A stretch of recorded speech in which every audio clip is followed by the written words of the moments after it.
शुक्लां वरदरं विष्णुं शशिवर्णं चतुर्भुजं प्रसन्नवदनं ध्यायेत् सर्वविघ्नोपशान्तये व्यासं वसिष्ठनप्तारं शक्ते पौत्रमकल्मषं पराशरात्मजं वन्दे शुकदातं तपोनिधिं व्यासाय विष्णुरूपाय व्यासरूपाय विष्णवे नमो वै ब्रह्मनिधये वासिष्ठाय नमो नमः अविकाराय शुद्धाय नित्याय परमात्मने सदैकरूपरूपाय विष्णवे प्रभविष्णवे यस्य स्मरणमात्रेण जन्म संसारबन्धनात् विमुच्यते नमस्तेऽस्मै विष्णवे प्रभविष्णवे ॐ नमो विष्णवे प्रभविष्णवे श्रीवैशम्पायन उवाच श्रुत्वा धर्मानशेषेण पावनानि च सर्वशः युधिष्ठिरः शान्तनवं पुनरेव व्यभाषत युधिष्ठिर उवाच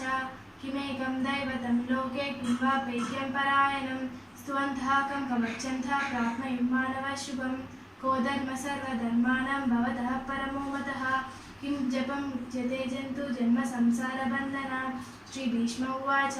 जगत्प्रभुं देवदेवम् अनन्तं पुरुषोत्तमं स्तुवन्नाम सहस्रेण पुरुषः सततोदितः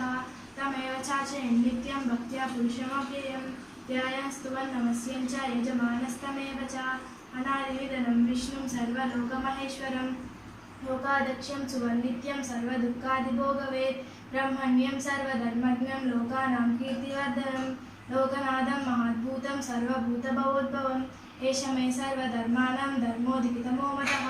यद्भक्ष्य पुण्डरीकाङ्क्षा स वै नच्छेन सदा परमम्यो महत्तेजः परमम्यो महत्तपः परमम्यो महद्ब्रह्म परमम्यो परायणं पवित्राणां पवित्रम्यो मङ्गलानां च मङ्गलं देवतानां च भूतानां यो व्यापितः यतः सर्वाणि भूतानि भवत्यानि युगागमे यस्मिन् च प्रलयं यान्ति पुनरेव युगक्षये तस्य लोकप्रधानस्य जगन्नाथस्य भूपते विष्णुर्नाम सहस्रं मे शृणु पापभयापहं यानि नामानि गौणानि विख्यातानि महात्मनः ऋषिभिः परिगीतानि तानि भक्ष्यानि भूतये विष्णुर्नाम सहस्रं मे शृणु पापभयापहम्